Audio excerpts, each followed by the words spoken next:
We picked our golden son over our other son's marriage. Now he's gone. The marriage is over, and we're banned from our granddaughter's life forever. I am. Sound of a sigh. A moment of quiet contemplation. Hook asterisk, can you imagine losing a child, not to death, but to a betrayal so profound it rips your family apart? We did. And what's worse, we were the architects of our own destruction, proving that sometimes love just isn't enough. I'm writing this from my kitchen table, the same table where we used to have Sunday dinners. All of us. Plates passing, bread basket circulating. My husband at the head, me at the other end, our two sons in the middle.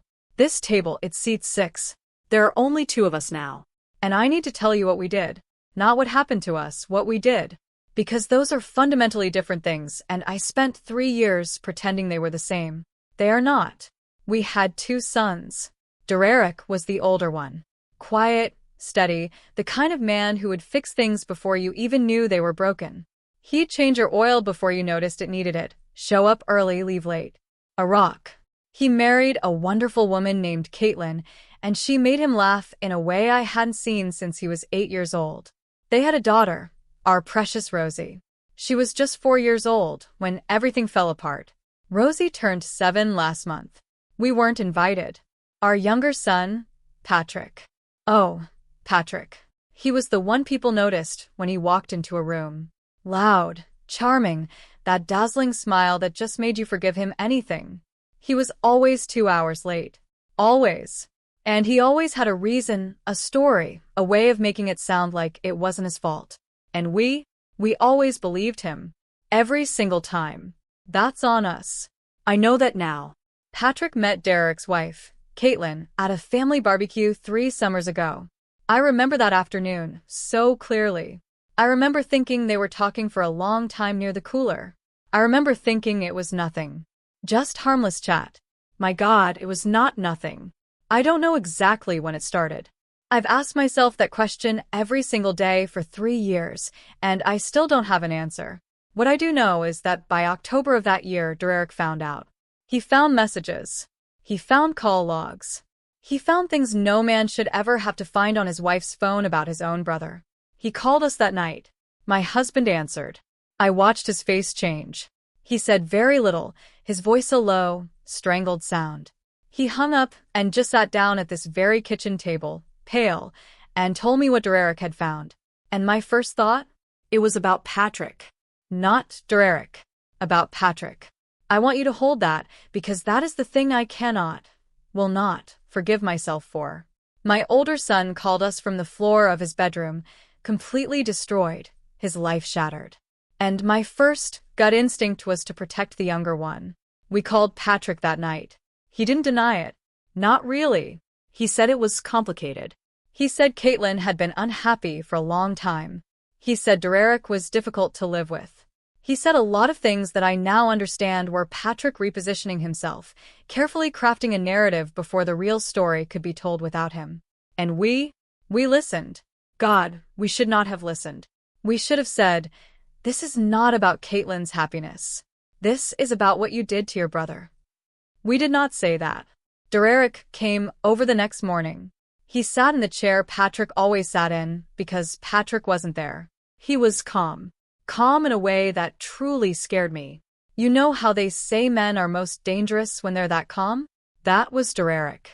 He didn't cry. He didn't raise his voice. He just laid out what he'd found. Dates, messages, a timeline that stretched back 6 months. He just put the information on the table and looked at us and waited. My husband, bless his heart, managed to say, Son, these things are complicated. Derek looked at him for a long, quiet moment. Then he stood up, put on his jacket, and left. He didn't slam the door.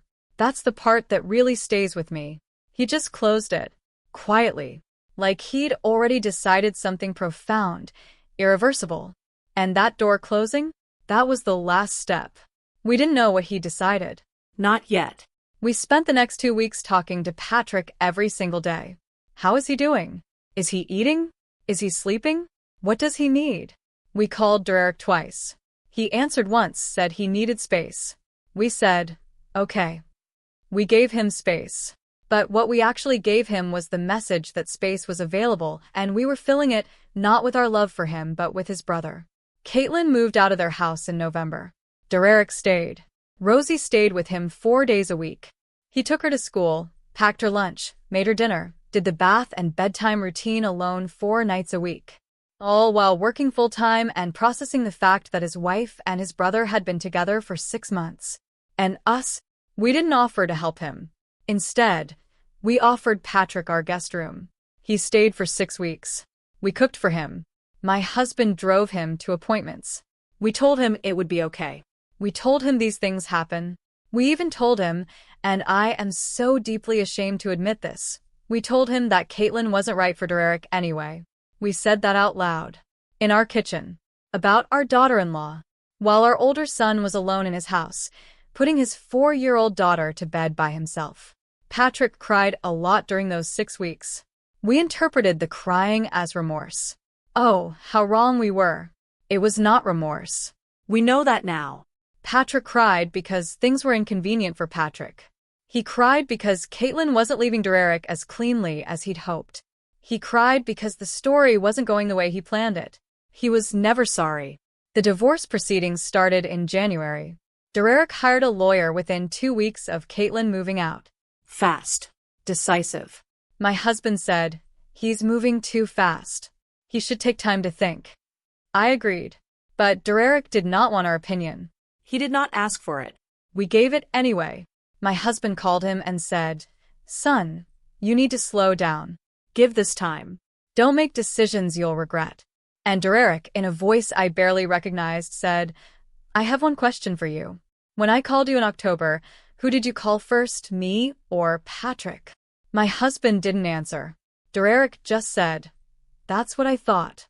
Don't call me again unless you're ready to answer that question." And he hung up. My husband told me Derek was being unreasonable. And I agreed with my husband. I want you to understand that. I agreed with my husband every single time, and every single time I was wrong, and I kept doing it anyway. The divorce was finalized in March. Derek got primary custody of Rosie. Caitlin got every other weekend and 2 evenings a week. The court looked at who had been the consistent parent and made its decision accordingly. We didn't attend any of the hearings. We didn't offer Derek any support during the process. We were still focused on Patrick, who by then was dating someone new and seemed to be recovering well. Patrick recovered very well. That should have told us something right then. In April, Patrick told us he and Caitlin were officially together. He said it like he was announcing a promotion. Proud. Expectant. Waiting for us to be happy for him. My husband shook his hand. "I want to stop and make sure you understand what I just wrote." My husband shook the hand of the son, who slept with his other son's wife, in celebration in our kitchen. We took them to dinner the following week. Patrick and Caitlin. At the same restaurant where Derek and Caitlin had their rehearsal dinner 6 years earlier. We didn't think about that. Or maybe we did, and decided not to think about it.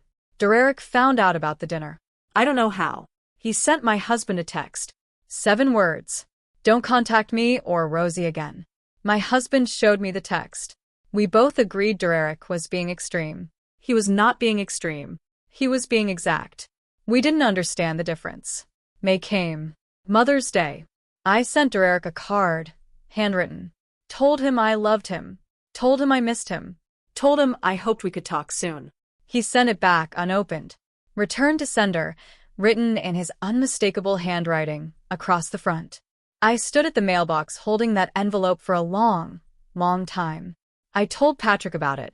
Patrick just shrugged and said Derek always held grudges.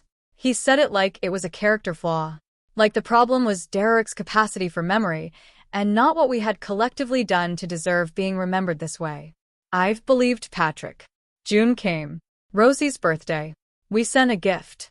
A stuffed rabbit she'd been asking for. We knew because we'd overheard her mention it at Easter, the last time we'd seen her. The package was delivered. We checked the tracking. Delivered. Signed for. No acknowledgement. My husband called Derek. Derek did not answer. My husband left a voicemail. Said we just wanted to wish Rosie a happy birthday. Said we missed her. said we hoped she liked the rabbit. Derek called back 3 hours later. He did not say hello. He said, she doesn't know who sent it. I put it in her room without a card. She's 4. She doesn't need to know who sent things. She just needs things to be stable. Stop sending things.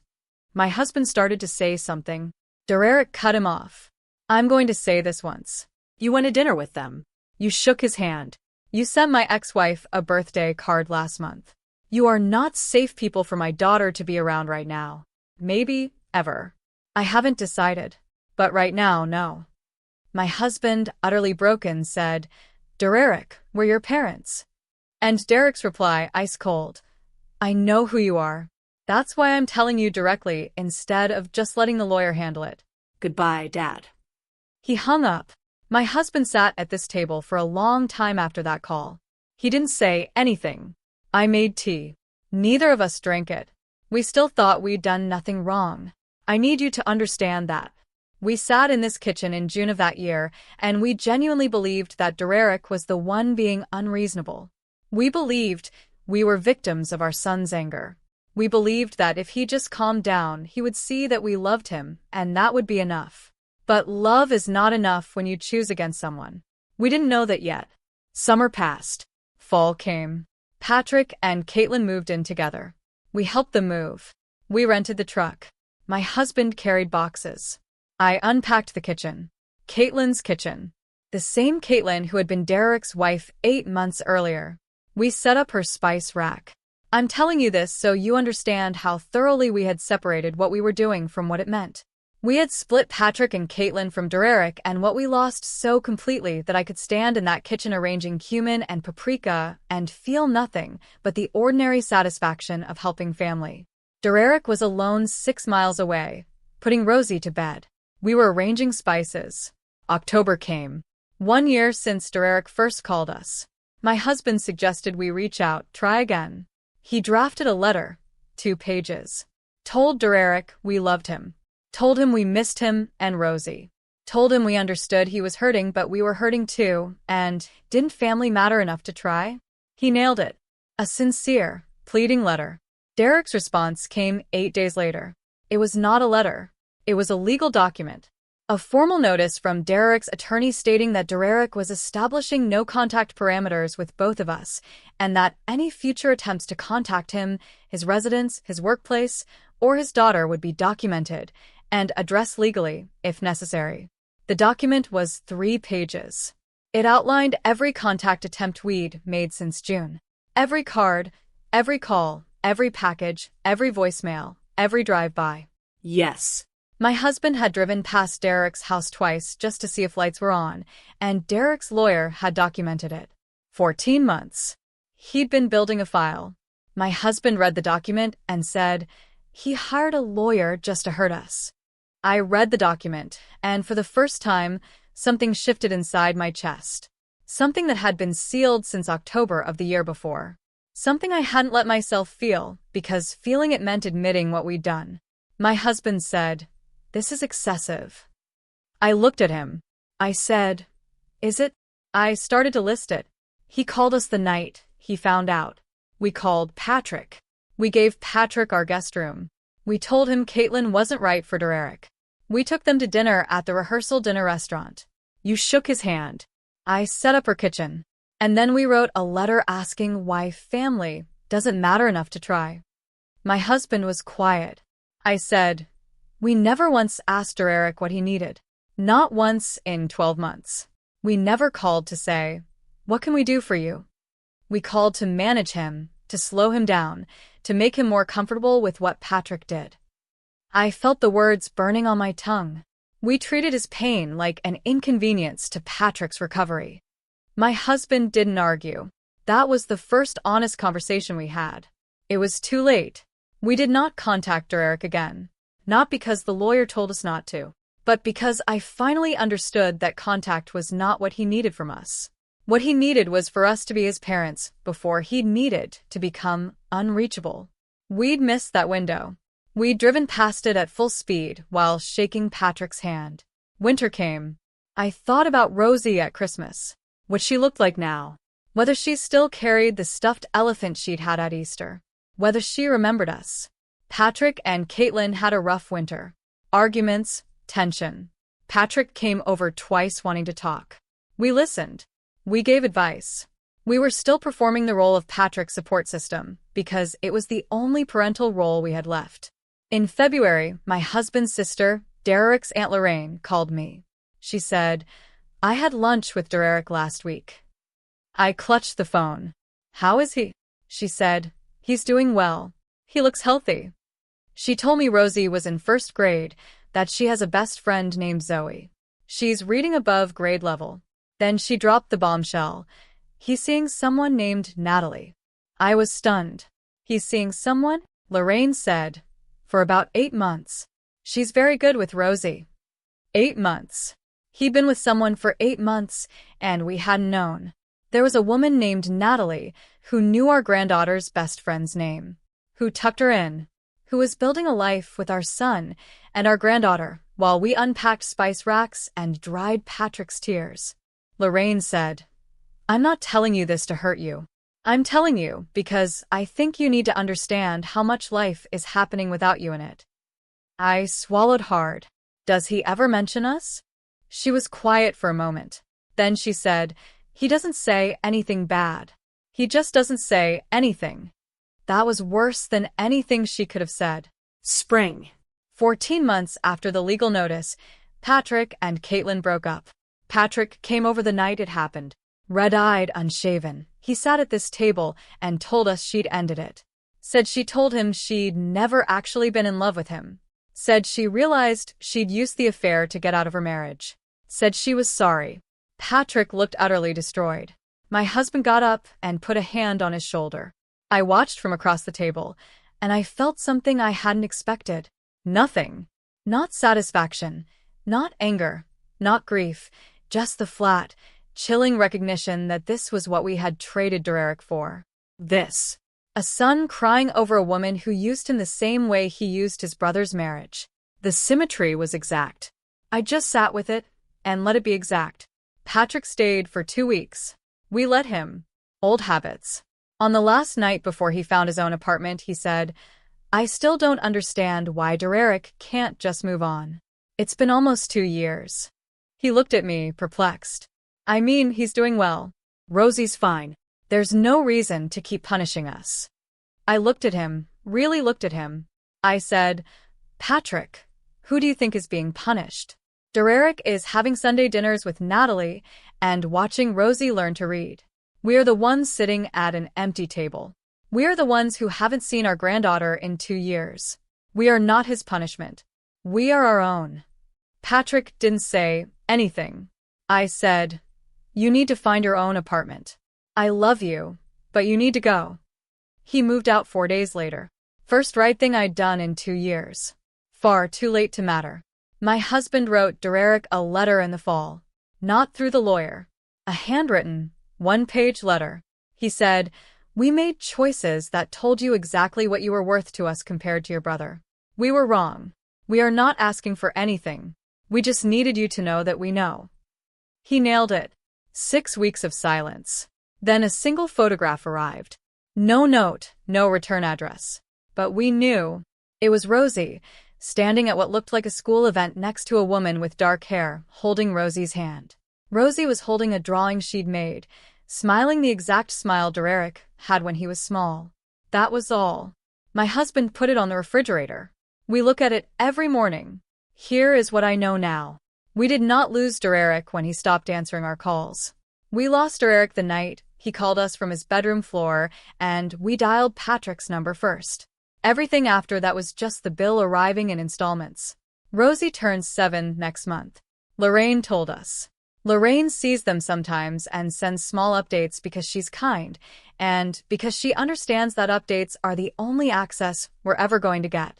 Rosie is doing well. Derek is happy. Patrick is in therapy, finally working through things we should have made him face 2 years ago, instead of absorbing his excuses and calling it parental love. We have each other. We have this table. We have a photograph on the refrigerator of a granddaughter who doesn't know us. Here is what I want every parent watching this to understand. Your children are watching everything. Every phone call you make first, Every hand you shake, every dinner you attend, every box you carry, every time you say these things are complicated when what you mean is, I would rather not choose. They are watching and they are filing it away, not out of malice, but out of survival. They are learning what they are worth to you. They are storing it for the day they have to decide how much of their lives to let you into. Derek gave us access for 30 years. We used that access to show him, choice by choice, that Patrick's comfort was worth more than his pain. He believed us. He stopped giving us access. That photograph on the refrigerator? That photograph is the receipt for everything we chose. We earned it. And somewhere in a house we've never been to, our granddaughter is learning to read. And she is loved, and she is safe, and she is building a childhood that does not include us. We put her there. Not Derek. Us. That's the thing nobody tells you about choosing the wrong son. The door doesn't slam. It doesn't even close hard. It just quietly, permanently clicks shut. And you stand on the other side holding 30 years of love that was never enough to outweigh the choices you made with it. Finally understanding that the son you taught to stop looking for you learned the lesson exactly as well as you taught it. He stopped looking. We're still standing here. 3 months after the photograph arrived, Lorraine called again. She said, Derek knows I give you updates. He asked me to tell you something. I said, okay. She said he said to tell us that Rosie is fine, that she's happy, that she doesn't ask about us because she was too young to remember us. He said that's not cruelty. He said that's just what happens when children are removed from relationships before memories solidify. He said he thought we should know that. I paused, my heart aching. Does he want anything from us? Lorraine was quiet. She said, he said he wants you to stop waiting. He's not coming back. He made his peace with it. He thinks you should make yours. My husband was in the other room. I didn't tell him what Lorraine said until that night. We sat at this table, and I repeated it word for word. My husband said, stop waiting, like we're just supposed to accept this? I looked at him. We don't have a choice. We made choices that removed the choice. He didn't respond. We sat there for a long time. That's what this table is now. A place where we sit and don't respond to things we cannot argue with. Patrick called in December. Said he was doing better. Therapy was helping. He said he'd been thinking about Derek a lot. Said he wanted to reach out, but didn't know if he should. I said, that's between you and your brother. He asked, do you think he'd talk to me? I said, I don't know your brother anymore, Patrick. I lost access to knowing him when I helped you instead of him. Patrick was quiet. I continued. I'm not saying that to hurt you. I'm saying it because it's true. You need to figure out what kind of man you want to be without asking me to hold the map. I can't hold it. I gave up the right to hold it when I set up her spice rack. He said, I know, Mom. I know. He does know. I believe him. Whether knowing changes anything is something only time answers, and time has been answering our family's questions for 3 years, always in the same direction. It's January now, almost 3 full years since that October. I go to the refrigerator every morning. Look at the photograph. Rosie's smile, dark hair, her father's eyes. A woman named Natalie, holding her hand. My husband asked me last week if I regret it. I said, which part? He said, all of it. I said, every day. But regret doesn't open closed doors. It just teaches you what the door cost. He said, what did the door cost us? I said, our son, our granddaughter, every Sunday dinner that will never happen, every birthday, every school play, every ordinary Tuesday that parents and grandparents are supposed to show up for. We paid with every single one of those. He nodded. We made breakfast. That's what our mornings are now. Quiet. Correct. Too late to be useful to anyone but each other. I started writing this because a woman in my book club showed me a post someone had shared online. A man writing about his parents choosing his brother over his marriage. The comments were full of people saying they understood, saying it had happened to them, saying they'd made the same choice as the parents and paid for it, saying they'd been Derek and spent years wondering why their parents couldn't just see it. I read every comment. I wrote this because I wanted to be one of the honest ones. One of the parents who says out loud, we chose wrong. We knew somewhere in our bones that we were choosing wrong, and we chose anyway because Patrick was louder and Dererick was quiet, and we had always mistaken loudness for need. Dererick never needed us to know he needed us. He just needed us to know him well enough to show up without being asked. We didn't know him that well. Patrick needed us to know every time he needed us. He performed loudly and consistently, and we responded to the performance and called it parenting. It was not parenting. It was conditioning. We trained ourselves to respond to volume and ignore silence. And then we were shocked when the quiet son went fully silent, and the loud one had nothing left to be loud about. Here is what I should have said the night Dererick called. I should have said, "Son, tell me everything. Stay on the phone. I'm coming over." I should have driven to his house that night and sat with him on his kitchen floor and let him be destroyed in front of me, and held that pain without trying to manage it toward an outcome that was comfortable for Patrick. I should have called Patrick the next morning and said, "This conversation is about what you did, not why you did it. And if you want any relationship with this family going forward, you're going to spend the next year rebuilding trust with your brother, not explaining yourself to us." I should have said that. Instead, I said, "These things are complicated." Those 4 words cost us everything. This table still seats 6. We have not moved the extra chairs. I don't know why. Maybe because moving them makes it official in a way that keeping them avoids. Maybe because on some level we are still waiting for a knock on the door that is not coming. Dererick is not coming. Rosie is not coming. The only person who comes is Patrick occasionally, and Lorraine, and the woman from my book club who sometimes brings wine and sits with me at this table and doesn't ask me to explain what happened, because she already knows. She has her own version of this story. Different names, same table. That's the thing I've learned about choices like the ones we made. You think you're making a unique decision in a specific moment. You're not. You're making the same decision thousands of parents make every year. And the outcome is the same every time. The quiet son goes quiet. The door clicks shut. The table gets smaller. And you sit at it for years learning how to live inside the consequences. We are learning. It is slow. It does not feel like enough. It is what we have. One last thing. Lorraine sent me a photo last week, taken at a family event she'd attended, one of Dererick's cousin's birthday parties. The kind of extended family gathering we used to all attend together. Dererick is in the background, out of focus. He's laughing at something, really laughing. Head back. The kind of laugh where you're not thinking about how you look. Rosie is next to him. She has a juice box. She is looking up at him while he laughs. Not at whatever made him laugh, but at him. The way small children look at the people who make them feel safe. That's the look. That's the one she used to give us. I kept the photo. I did not put it on the refrigerator. Some things you hold privately because putting them on display would mean letting yourself look at them every day. And some truths are better absorbed slowly. The truth in that photo is that Dererick is okay. More than okay. He built something without us that has the foundations we never gave him when he was with us. He does not need us to be happy. He never did. That was always the truth. We just chose to believe he did, so we wouldn't have to reckon with what it meant that we needed Patrick to need us more than we needed Dererick to trust us. Dererick trusted us. We failed it. He stopped looking.